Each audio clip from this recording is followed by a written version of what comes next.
America, Israel और Iran के बीच जो जंग जारी है, इसमें वो एक दूसरे के खिलाफ पागलों की तरह लड़ रहे हैं। इसलिए कि जंग के भी कुछ नियम और कानून होते हैं। इन नियम और कानून को इस जंग में पूरी तरह से तोड़ा जा रहा है। ये बात मैं इसलिए कह रहा हूँ कि इसराइल ने जंग की शुरुआत में ही ईरान के nuclear centres Isfahan, Natanz, Fordow और कुछ दिन पहले बुशहर पर अटैक किया है। इसके जवाब में ईरान ने इसराइल के न्यूक्लियर सेंटर डिमोना पर अटैक कर दिया है, जिसे इसराइल बरसों से कपड़े की फैक्ट्री कहता चला रहा है। ऐसा हुआ है कि इन दोनों ने इन न्यूक्लियर सेंटर्स के आसपास में अटैक किया है।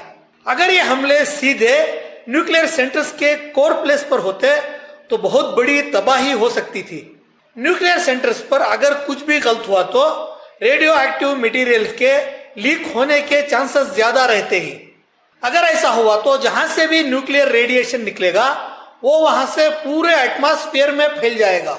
इसका जहां तक असर होगा, या लोग फौरन मारे जाएंगे या ऐसे दर्दनाक तरीके से बॉडी को डैमेज होगा कि उनका मरना ही बेहतर होता। इसका एक नजारा हम 1986 में उस वक्त के सोवियत यूनियन के चेर्नोबिल प्लांट के हादसे के वक्त देख चुके हैं।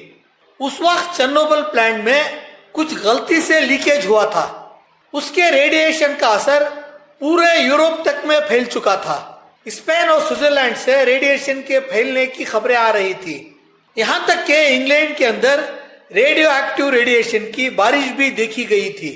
अगर ऐसा कुछ ईरान और इसराइल के अंदर हुआ तो उसके रेडिएशन से न सिर्फ ईरान और इसराइल जलेंगे, बल्कि पूरे मिडिल ईस्ट और एशिया में भी एक डिजास्टर हो सकता है और लाखों लोगों के मारे जाने का अंदेशा भी हो सकता है।